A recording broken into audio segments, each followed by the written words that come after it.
I hope you don't get the sickness.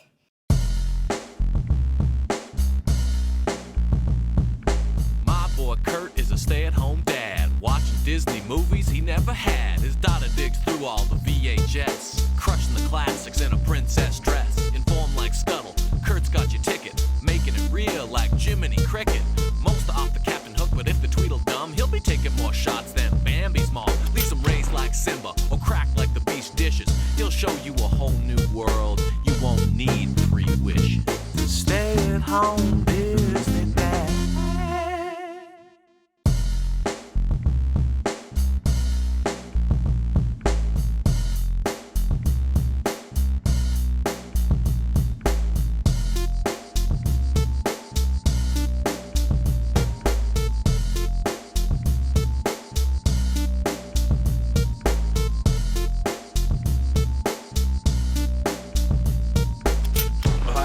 Heidi, hey, Heidi, hey, Heidi, ho. I'm gonna get that out of my system right now. What do we have here? Instead of the Disney logo, we start Heidi with a Harmony gold logo. We stare at the Alps. We have 2 men arguing while trying to remove a stump. The younger man wants sheep, the older man wants goats only. A young woman and her baby sit by and watch the drama unfold. Okay, that's the young guy's wife and kid, and the old man is his dad, and he almost bashes his dad's skull in with a giant branch, but his wife stops him. What is happening? This is Heidi! It starts pouring, and the old man is screaming on the top of the hill in the rain while the sun runs down the hill, trying to find shelter from the storm for his wife and child. The old man is an absolute nutcase. He's ranting and raving and spinning in the storm. Then lightning hits a tree, and as it falls, we get a snap zoom into the screaming face of the young family. The tree crushes the entire family. The old man inspects the crime scene. His son and daughter-in-law are dead, but his little granddaughter is alive. He plucks the baby out of this wreckage. Heidi, Heidi, Heidi, hey, Heidi, Heidi, Heidi, hey, what is this movie? After screaming and ranting like a crazy person over sheep, it's now time for him to let out an emotional, guttural, my son and daughter-in-law are dead, scream to the heavens, and he kind of softballs it. More shots of the Alps, fade to black. I've already had more fun with this movie than I thought I would. I'm only like 2 minutes in. Okay, now the baby, who's Heidi, is like 10 years old and she's being sent to Frankfurt. The audio is very inconsistent. They must have been using the mic on the camera because every time the actress moves far away or just turns away from the camera, you can't hear her at all. Some nanny-like person helps Heidi get to the train on time. The screen says, special appearance by Patricia Neal. Pause. Patricia Neal won an Academy Award for 1963's HUD. Whomever this older lady is, she's been looking after Heidi for, quote, all these years. Okay, I think she's taking Heidi back home, so to the old man. All the locals are gossiping about them. Okay, the nanny got a new job position and can't take the child, so she's returning Heidi to the old man. All the locals tell tales about how he went crazy after his son died, and he screams all the time, and he can't possibly live with Heidi. She doesn't care. She's going to do it anyways. Okay, Heidi meets an old blind lady. She tells Heidi that her eyes have fingers. Weird. They get to the old man's house and he doesn't answer. Nanny leaves Heidi outside, enters the cabin, and they scream at each other. The nanny's like, she is not my responsibility. I've done my part. And Grandpa's like, I don't want her here. Nanny comes running out and's all like, you didn't hear any of that. You'll be fine, Heidi. And takes off running back down the mountain. Bye! This is equal parts heartbreaking, equal parts terrifying. Heidi opens the door to see her grandpa. She gives this big introduction to her grandpa's back. When she finally finishes, he turns around, looks her in the eye, and slams the door.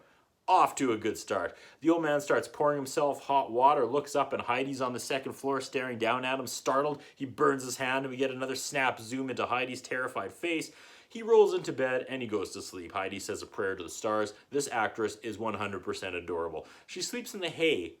In the morning, she throws open the shutters, and the Alps are beautiful. Time to explore. Heidi finds the goats. Old man is wrestling with the goats. No, okay, one gave birth. The old man snaps at her. What are you doing? Spying on me? Instead of being terrified, she's like, I'm going to win him over. There's another young boy walking around. Old man tells the young boy, take the girl. He's the shepherd.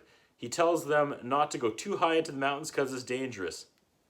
Foreshadowing, foreshadowing, foreshadowing. That's my echo in the Alps. Peter's the shepherd. He's good people. Peter brings the goats back and the old man snaps that he's late. She says it's her fault he's late. Grandpa says she's as useless as he is. This guy. Heidi picked Grandpa flowers. Grandpa doesn't care. She asks if he wants them. He says he doesn't want them or her on the mountain. Well, maybe try summoning the devil to drop a tree on her a second time, you grumpy old bitch.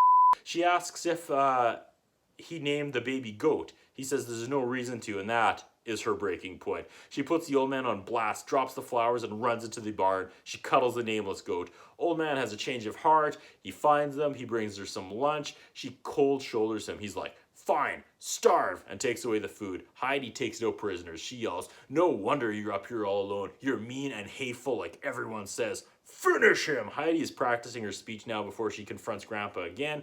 Here we are again with an absolutely over-the-top, strong, independent, and brave female lead in a Disney movie, but like 2 gals get rescued by a prince over a 70-year stretch, and this company is forever branded with a reputation that they only write weak female characters that need to be saved by men. Heidi, people. Heidi looks Grandpa in the eye and says she named the goat Firefly. She said she should have named it Lightning. How do you like those apples, old man? Okay, he built her a chair, and his heart is beginning to thaw. The child is a great actress. She connects the dots and realizes she gets to stay. She fetches her flowers and tries again. He takes them this time. Peter and Heidi frolic. He shows her the higher Alps and starts talking about some lady in a white dress who calls to him. He says if you get lost, she will guide you home. Peter is a lonely dude.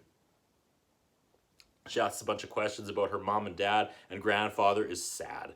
This movie is really picking up. She wants to go visit Peter and his grandma, but Grandpa says no, because he's patching his roof. Keep that in mind. Grandpa patches roof. That's going to be important in like 30 seconds. Heidi says that's fine, so she's going to go see Peter by herself. It's storming and the thunder is spooking the old man, obviously, but then he calls to her and gives her a big toothy smile. Okay, the blind lady is Peter's grandmother. Peter's mom wishes they had someone to patch their roof. Wait a minute, I know someone who patches the roof. There's a shot of the school, and the teacher and the pastor agree not everyone is present. They climb up the hill, and they want the old man to let Heidi go to school. The pastor looks like Jim Carrey trying to act like a creepy pastor. Grandpa says she doesn't need to go to school. He'll teach her everything she needs to know himself. Wince. Back at Peter's house, there's a noise on the roof. It's Grandpa. He's fixing the blind lady's roof. Rejoice! But blind grandmother is really sick. A grandfather gives Heidi a gift. It's a wood carving of the Alps and the lady in the white dress. With a different director, this could have easily been a horror movie. The nanny's back, although I think it's actually her cousin. She says she found a place for Heidi now, and the old man doesn't want her to go now. Here we go. Wow. The nanny cousin is relentless. She is up in the old man's grill. Your son hated you, and she'll hate you too. She'll run from you just as he did if something doesn't happen to her first, like it did John. This lady. Glad to see your new job is really going well. Granddad flips and is like, fine, get her out of here. Fine, take her. I don't want her. Cousin Nanny is like, Heidi, we gotta go. Now Heidi's all confused. She's told if she doesn't like Frankfurt, though, she can come back in a week. She calls to grandfather, and he just turns his back to her. Now Peter realizes Heidi's leaving, but he doesn't give up. The kid sprints to catch up to Heidi before she's gone. They're boarding the train. The music is getting really intense. Peter runs beside the train. They have a moment where she sticks her head out as the train is leaving. He's like, where are you going? Frankfurt, when will you be back? In a week. It'll never fly, Joe. Fly, no, but he can leap over buildings in a single bound. In Frankfurt, she is ushered into her new home, and it's a mansion. Yeah, the butler opens the door. Now Heidi lives in a mansion. She went from living in a barn to living in a mansion. Oh, man, life lessons are going to get learned here real quick. Some lady comes in as a total bitch to her, says her name can't be Heidi and wants to know what her Christian name is, and names are like Heidelade. She's upset that Heidi hasn't read any books, and I already hate this old lady. Okay, Cousin Nanny was just handed an envelope full of cash as she smiles an evil smile and leaves. Did she just sell Heidi to this family? Heidi meets another young girl who's super excited, but this girl is under the impression that Heidi is staying there forever. Heidi says, nope, she'll be gone soon. The other girl is actually in a wheelchair, and she's so upset about this, she starts hyperventilating, and this is traumatizing to watch. She begs, please don't go, Heidi, please don't go, and someone carries her away. Another swerve. Not what I was expecting with this movie. Everything is fancy and proper, and Heidi falls asleep during the laundry list of rules the mom is explaining. Yeah. Heidi finds some new dresses and is doing her best to play the part. She's telling tales of mountain living, though, and the mom isn't having any of it. Butler, however, loves Heidi. Heidi asks why the girl can't walk. The girl doesn't know. She got a fever after her mother died. She never fully recovered. So the uppity lady isn't her mom. But she still comes back into the room and is like, no, she'll never walk again, Heidi. Nice. Heidi says if she could get her to the mountains, she could walk again, because Heidi is magic. Some guy comes to teach her to read. She's not into this. She plays with the wooden Alps sculpture. She asks the butler to open the window. He does.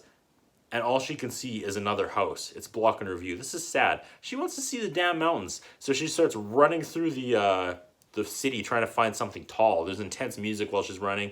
We hear someone whip a horse. I'm not sure why we needed that sound. We didn't see it. We just heard it. She finds the church and heads up the bell tower. She still can't see the mountains. All right, Heidi.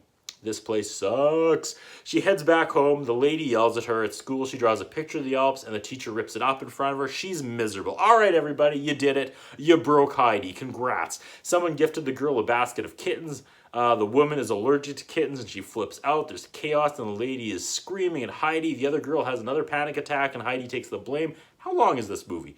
It's a 3-hour movie. The gal in the wheelchair is named Clara, and Heidi's like, maybe I should leave. No, stay! Now Clara's father is home, and some other old lady arrives as well, and the mean lady is immediately flustered when she returns. Okay, no, the dad is at home. He was supposed to come home, but it's just this old lady. Papa was delayed. They read a book, and the mountains remind her of where her grandfather lived in the book. So this nice lady gives Heidi the book and says she could take it home with her when she goes home to the mountains. The girl in the wheelchair has another panic attack and yells, no, you're not leaving, you're never leaving. The mom is like, Adeline, say you're never leaving. And terrified Heidi's like, I'm never leaving, I'm never leaving. And that night, Heidi has a nightmare that the grandmother out in the Alps is dying. She wakes up screaming and she has to go. But now it's snowing and they're decorating a tree, so I guess she never went home and time passed. The lady says Heidi isn't eating and the mom is like, she's fine. And then the dad does come home. He bought Clara a gift. She introduces him to Heidi and he tells her that she's brought much joy to the house. In the next scene, they get all the help to sing Deck the Halls. The girls are excused to go open gifts because it's Christmas. The grandma says Heidi isn't well and the dad's like, well, why didn't I know about that? And the mom or whomever this is stammers and falls over her words. Weird how this mom person is the antagonist. The doctor says she's fine, but she's also dead inside, or she lost her smile, or she wants to go home. But the dilemma is Clara is happy with Heidi. He concludes that Heidi stays there with them, and that is that. And then a rack focus reveals Heidi in the background. She heard the whole thing. Sad. Back in the Alps, Granddad is celebrating by himself. Heidi wishes on a star. It's always kind of weird when there's a small Christmas scene in a regular movie, you know? Usually it's either a Christmas movie or it's not. Heidi is still knocking it out of the park, though, like the actor. She has another nightmare now as the lightning illuminates some creepy dolls in her room. We went from Christmas back to horror. It's like a buzzer goes off every 10 minutes, and then a new director pulls a new genre out of a hat and takes over. Okay, now the doors are opening and closing by themselves. Seriously, this is shot all dramatic and scary. The doctor, whose prognosis on Heidi was, quote, she's lost her zest for life, gets a gun. And he and the dad and the butler walk towards the glowing light outside the front door, and Heidi, with the craziest bedhead, sleepwalks in. Everyone is concerned. You can't wake her. What just happened? Oh, man. Husband's the new protagonist. You have to send that child back. Clara goes into shock again because she thinks Heidi is leaving. This house is such a toxic circle of abusive relationships. The dad has to have some straight talk with his daughter. She reminds him how lonely and quiet it will be without her. He tells his daughter she wants to do the right thing. Sad music. Clara tells Heidi she can go home after all. And Heidi's like, thank you, thank you, thank you, thank you, thank you. But only for a visit. Record scratch. Heidi grinds her teeth and is like, okay. The weird cousin is back. She's going to be the one taking Heidi back to the Alps for a visit. The dad gives her money to give to the grandpa. And she makes another sinister face, like she's just going to steal it. So he just gives her some cash as well. As Heidi's leaving, she says, Clara, be happy for me, please. Oof. Isn't that a term we can all just use a little more in 2020? Clara gives Heidi some rolls for the trip and says she promised and didn't forget. Just like Heidi promised she would come back. Run, Heidi. Get out of there. On the train, Heidi's beyond pumped, and her snotty little cousin snores beside her. That's pretty funny. They go running through the field when they see the old farmhouse. I have dread. This isn't going to go well. She runs inside. Grandfather, grandfather, grandfather. And grandmother's... No, it was grandmother. She's just sleeping. Grandma is crying. I prayed you would come home. I prayed, but I never hoped. This movie is just kicking into next year. The cousin runs into the farm, and Grandpa is sitting, staring into the fire. She gives Grandpa the note. He flips out that she can only stay there for 1 month and says, I have no granddaughter. This isn't a boarding house. And he throws the note and the money into the fire. Okay, what is happening now? This movie just reset. We're back to this. Heidi comes in and is like, did you forget about me? And Grandpa storms off. We were back to where this movie started. Grandpa tells her to leave and he doesn't want her there. She's crying and he turns because he's crying. She leaves. He chases after her and hugs her. This poor kid. She hears Peter and they reunite. Heidi's home and all is well and everyone is happy. The train ride seemed like it was about an hour. Can't she just go back and forth all the time? She asks Peter if he thinks grandmother is going to die. Heidi receives mail from Clara. They are coming for a visit, but then they're leaving to go back home with Heidi. Pete storms off, later tells Grandma, Grandma, you should have seen the goats today. she's blind, kid. Not cool. The next day, the doctor came first. Heidi wants him to go look at grandmother. This kid makes things happen. Doctor says, it ain't good. You have to fix grandma, Heidi says. Grandma says, no, she's ready to die. And as long as there are people to carry them in their hearts, she can never die. This makes Heidi promise to look deep inside and find out who she is and be that person. Heidi hugs grandma, and grandma dies. At grandma's funeral, we look up on the hill, and there's grandpa. Full disclosure, I'm sucked into this. I'm actually sad. I like this movie. The priest sees grandpa and wants him to start coming back to church. Grandpa tells him what's what, but Heidi tells him he should go back to church because once she's gone, he'll be all alone again. Grandpa, I'm always alone. The train chugs forward, and Clara and the jerk mom or whoever she is and the nice grandpa and Heidi's weird cousin reunite with the doctor. I gotta say, I'm surprisingly invested in this movie. I mean, it's only been 2 hours and we are nowhere near the end, but I'm invested. I have no idea how this is like gonna conclude. Normally I'd call that Clara would want to stay on the farm with Heidi, but the gal's in a wheelchair, so unless they try to tell me the Alps actually have magical healing powers, or that pushy priest does the whole out, demons out, let this child stand routine, I don't think we can have that ending. The uppity mom hates every inch of the farm. Pete is cold to them. Oh wait, Clara's grandmother and Heidi's grandpa seem to hit it off. Ooh, do I see sparks in those Alps? Full disclosure, I hate that I'm on the edge of my seat watching Heidi.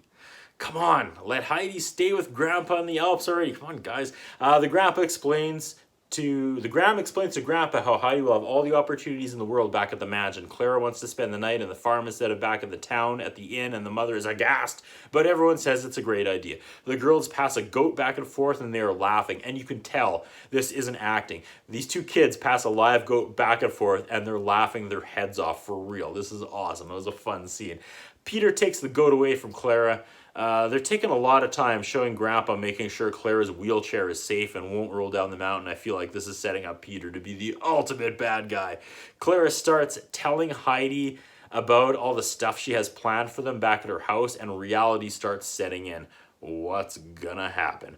There it is. Pete gets mad and pushes the wheelchair, sends it down the mountain, and it's smashed to smithereens. Without her chair, there's no way she can get to the meadow, or is there? Grandpa fashions some sort of sled, and Pete and Heidi pull her up the mountain. Heidi's just putting on an acting clinic. I gotta look her up. Okay, Heidi, 1993. What?